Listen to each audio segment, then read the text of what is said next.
이사야서 마지막 장인 66장은 중요한 세 가지 내용을 말씀하고 있습니다. 그 중에 첫째가 뭐냐면은 책망과 경고인데 그것은 예배에 대한 것입니다.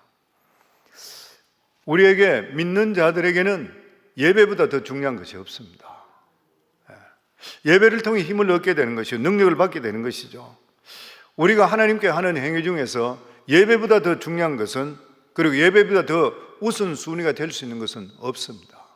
항상 우리의 삶의 우선순위가 예배에 집중될 수가 있어야 되는 것이에요.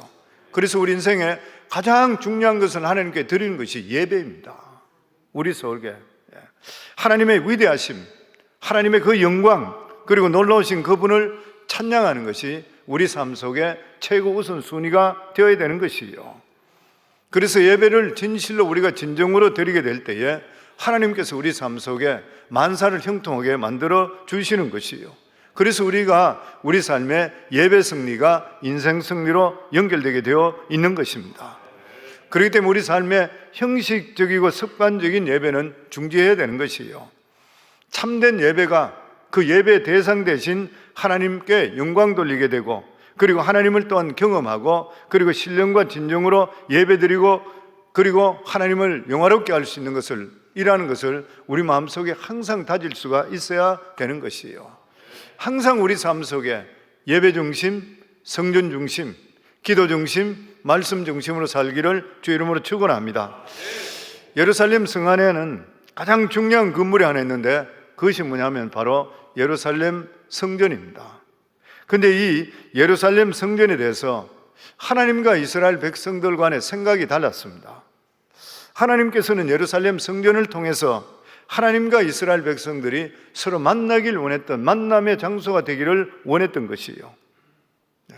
하나님은 너무나도 위대하시고 거룩하십니다. 감히 우리 같은 죄인들이 하나님을 만날 수가 없는 것이에요. 그래서 하나님께서는 예루살렘 성전을 통해서 이스라엘 백성들을 만나시고 그들을 축복하시기를 원했습니다. 그런데 이스라엘 백성들은 성전을 하나를 의식을 행하는 건물로 생각했던 거예요. 하나님의 만남의 장소로 생각하지 않았습니다. 이것이 하나님과 이스라엘 백성들 간의 생각의 가장 큰 차이였습니다. 하나님은 예루살렘 성전을 통해서 죄인을 만나기를 원했습니다. 그리고 그들의 죄를 사해 주시고 새 사람을 만들어서 축복해 주시기를 원하셨습니다. 그런데 이스라엘 백성들은 하나님의 용서 같은 것은 필요 없고 간섭하지 말고 그냥 축복이나 주시고 자기 마음대로 살기를 원했던 것이에요.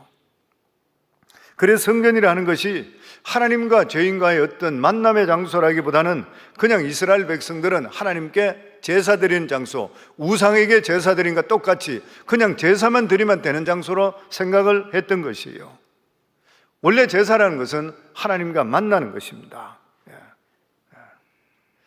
그런데 이제는 형식적인 예배는 물론이고 하나님께 드려주는 물질도 세금과 비슷하게 생각해요. 이스라엘 백성들은 적당히 세금 바칠 때니까 우리에게 축복이나 주세요.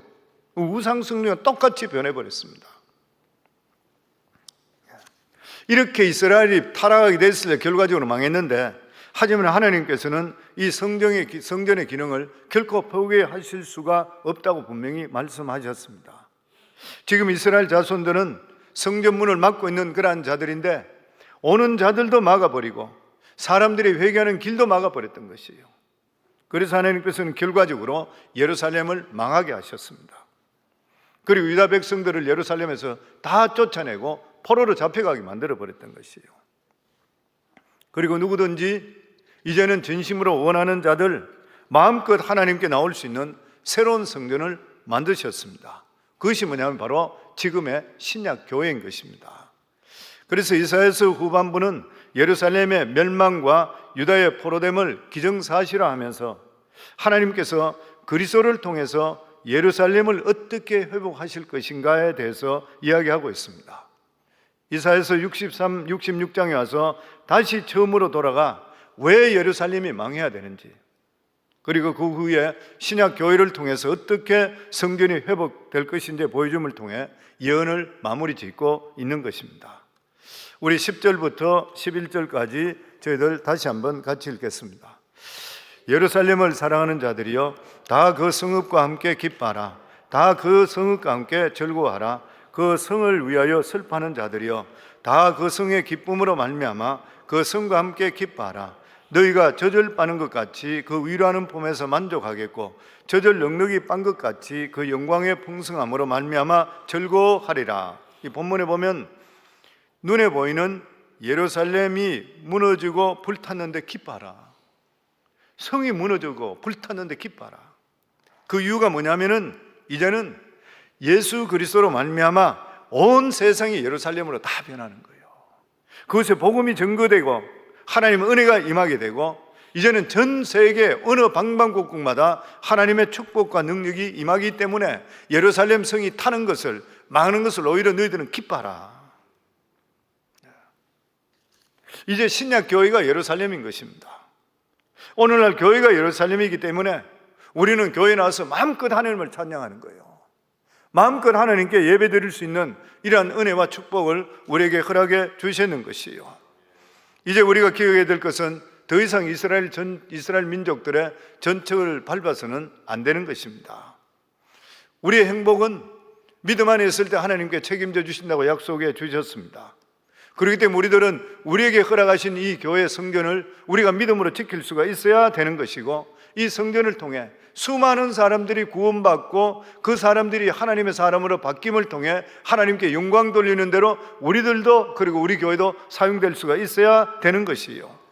그러면 하나님께서 악의 세력을 막아주신다 그랬습니다. 멸해주신다 그랬는 것이에요.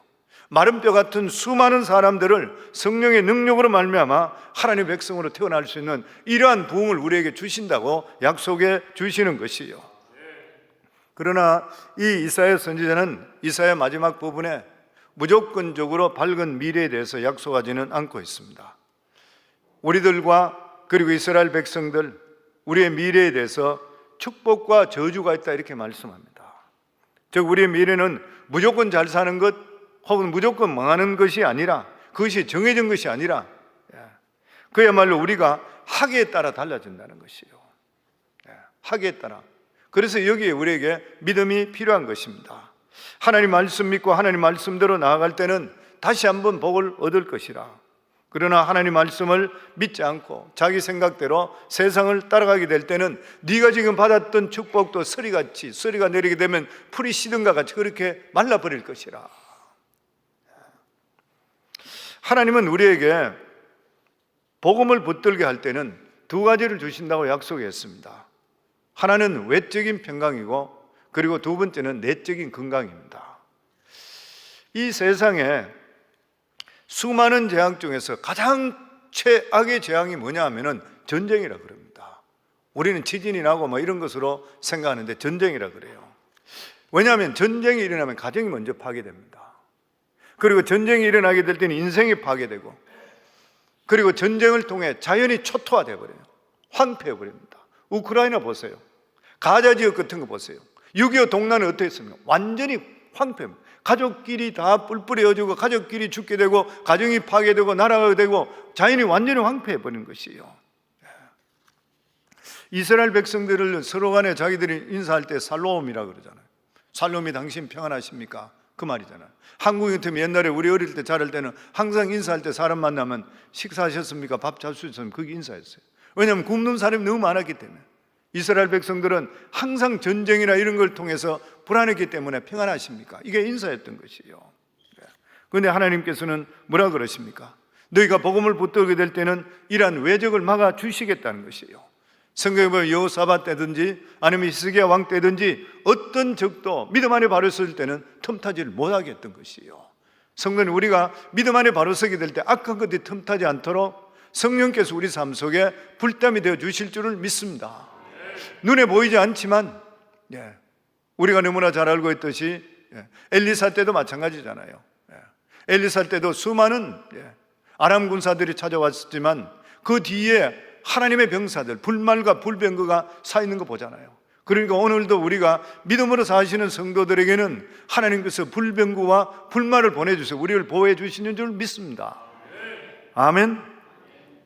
그리고 내적으로 건강하다는 것은 정신적으로 건강하다는 그러한 뜻인 것이죠. 바른 신앙을 가진 그러한 사람은 담대합니다. 어려움이 온다 하더라도 하나님의 선한 뜻이 있다고 믿기 때문에 어려움을 뛰어넘을 수 있는 능력이 주어지게 되어 있는 것이요. 공짜나 바라고 남들을 속여서 잘 되려고 하는 그러한 사람이 활개치는 그러한 사회는 미래가 없는 것이죠. 그러나 복음은 사람을 정신적으로 건강하게 만들고 바른 길로 걸어가잖아요. 성경 우리가 하나님께 나와서 말씀 받고 그리고 성경을 읽고 우리가 신앙생활 하는 것이 우리 정신 건강에 얼마나 좋은지 모르잖아요.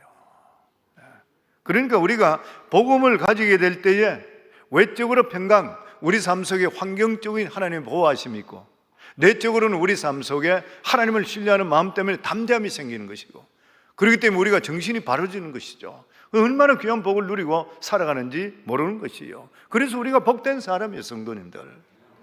아멘. 우리 12절입니다. 같이 읽겠습니다. 여호와께서 이와 같이 말씀하시되 보라 내가 그에게 평강을 강같이 그에게 문나라의 영광을 넘치는 시내같이 주리니 너희가 그 성읍에 젖을 빨 것이며 너희가 옆에 안기며 그 무릎에서 놓을 것이라. 사람이 훌륭하게 자라기 위해서는 일단 건강하게 태어날 필요가 있습니다. 몸에 병이 없고 장애가 없으면 건강하게 자랄 수가 있는 것입니다. 그런데 그보다 더 중요하다는 것이 있는데 그것이 뭐냐면 그 가정에 평안이 있느냐. 가정이 평안해야 되는 거예요. 일단 몸은 건강하게 태어났는데 늘 가정이 불화가 있고 부모로부터 전혀 보살핌을 받지 못하는 그 사람은 결코 바로 자랄 수가 없는 것입니다. 오늘날 결손 가정으로 인해서 거기에 자라나는 자녀들이 세상을 바라보는 눈이 비뚤어져서 범죄자로 키우는 경우가 얼마나 많은지를 모르는 것이에요. 우리 교회에서 계속적으로 강조하는 건 무엇입니까? 믿음의 가정, 믿음의 가문. 이게 본인들 가정도 살리고 본인도 살릴 뿐만 아니라 사회도 살리고 국가도 살리게 되는 거예요. 얼마나 중요한 일인지 모르는 것입니다.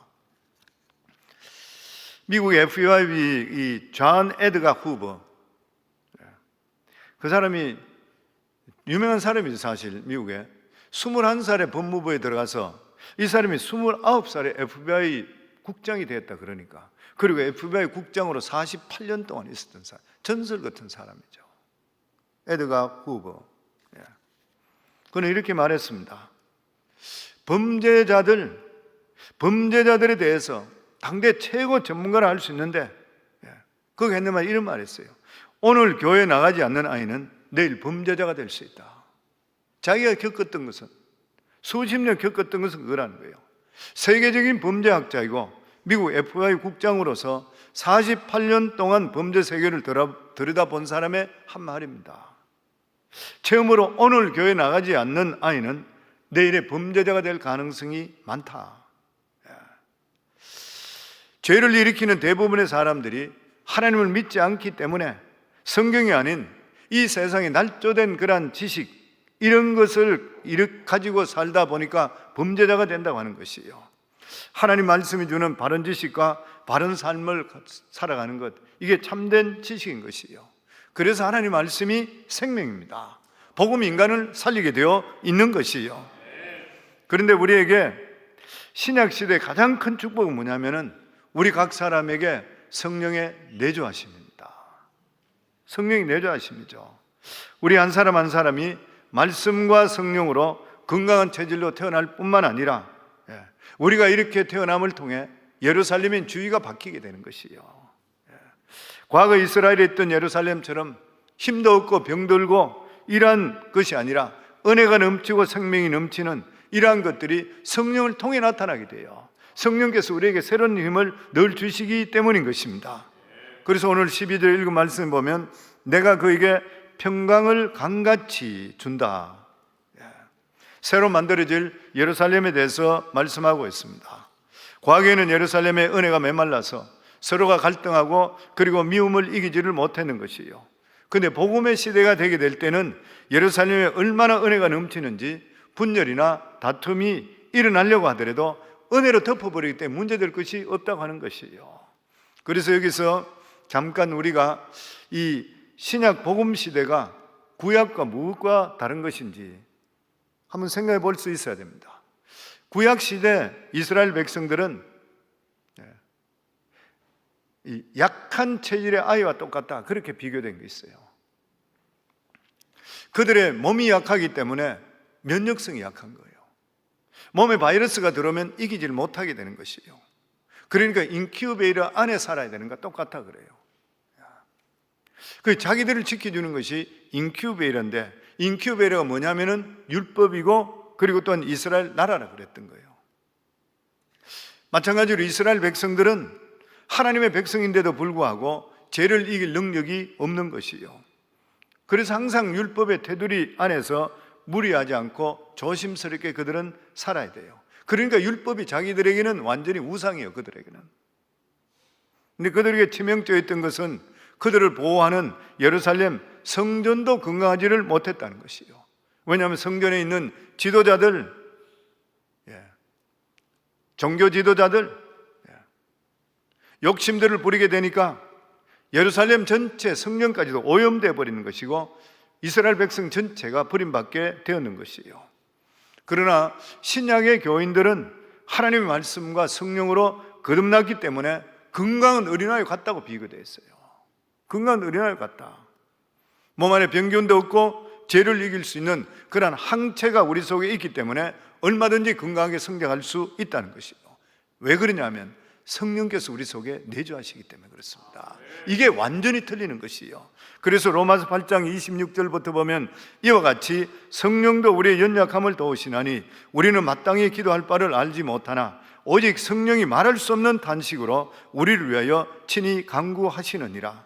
마음을 살피시는 이가 성령의 생각을 아시나니 이는 성령이 하나님의 뜻대로 성도들을 위하여 간구하심이라.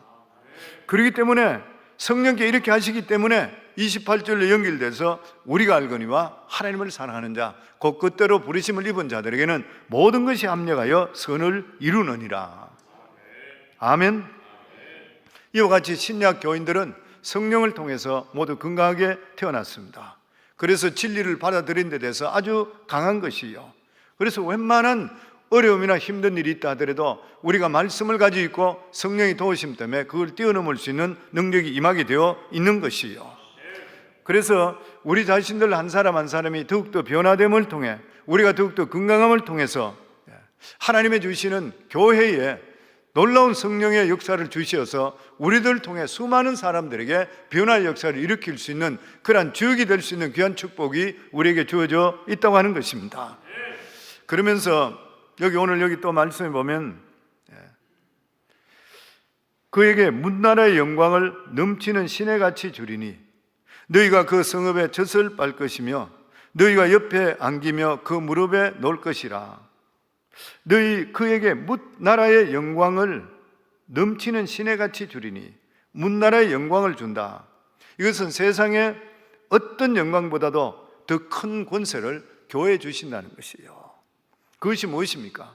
영혼을 치료하는 능력입니다. 교회 안에는 영혼을 치료할 수 있는 능력이 교회에 주어졌는 것이에요.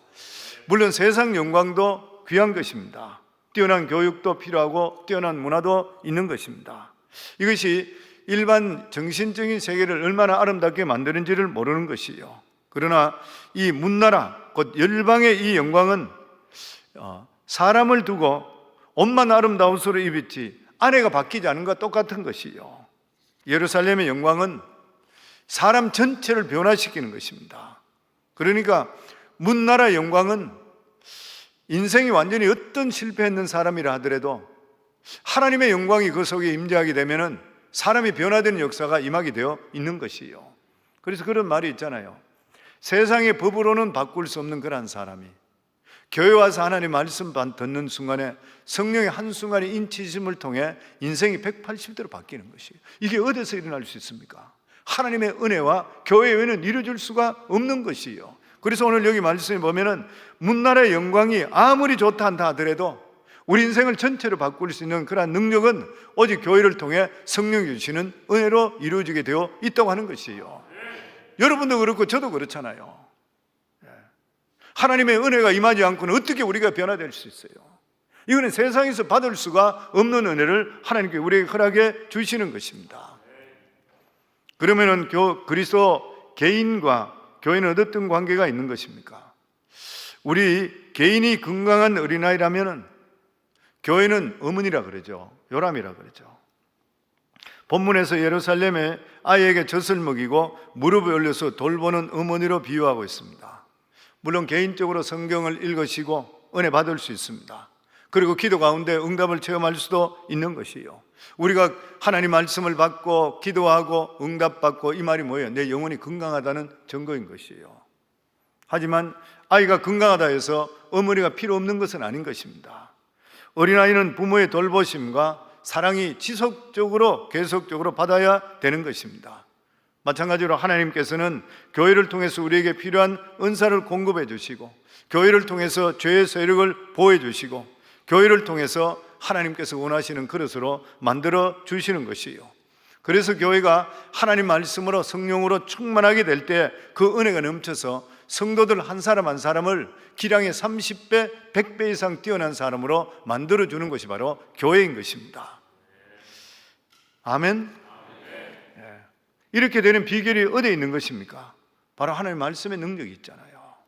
그래서 목회자가 할 일이 뭐인 것이요? 목회자 할 일은 성도들 위로하는 것이 목회자가 아니잖아요.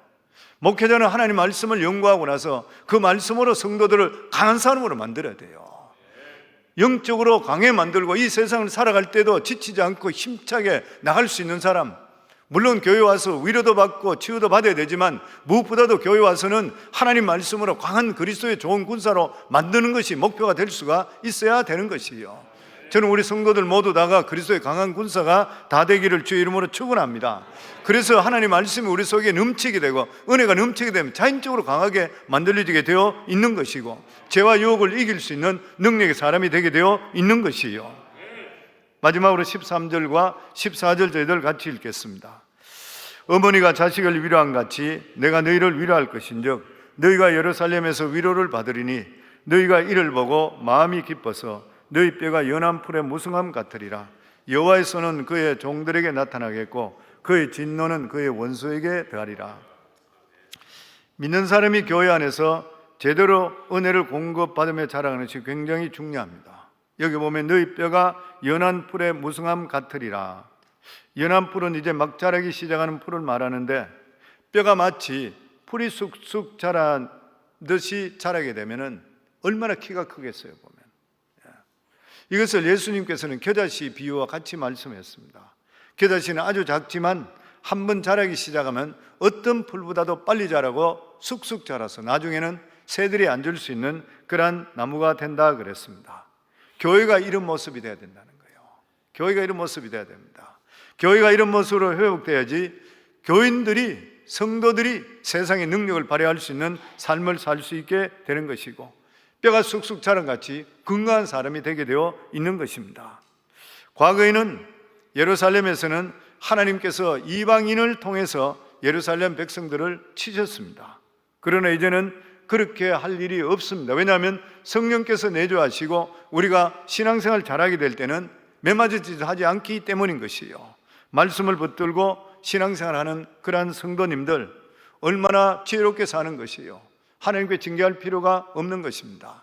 우리가 바른 길로 바른 믿음 안에 살고 가면은 하나님께서 우리에게 특별히 말씀할 데가 없습니다. 왜냐하면 바로 가기 때문에.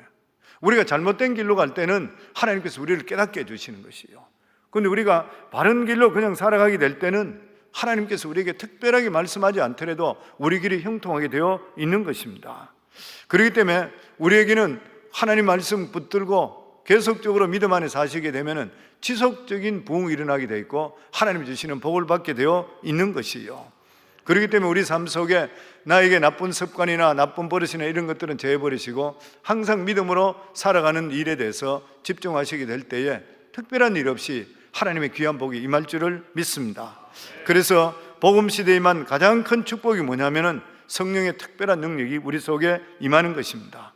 그래서 우리가 성령 충만을 받기 위해서 항상 기도할 수 있어야 되는 것이고 말씀을 강구하며 살아갈 수 있어야 되고, 매사에 예배 중심, 오늘 이 이사야 66장 1절부터 첫 번째 나오는 말씀이 예배입니다. 예배 중심적인, 하나님께서 마지막 이사야서를 정리하시며 주신 말씀이 예배 중심적인 삶.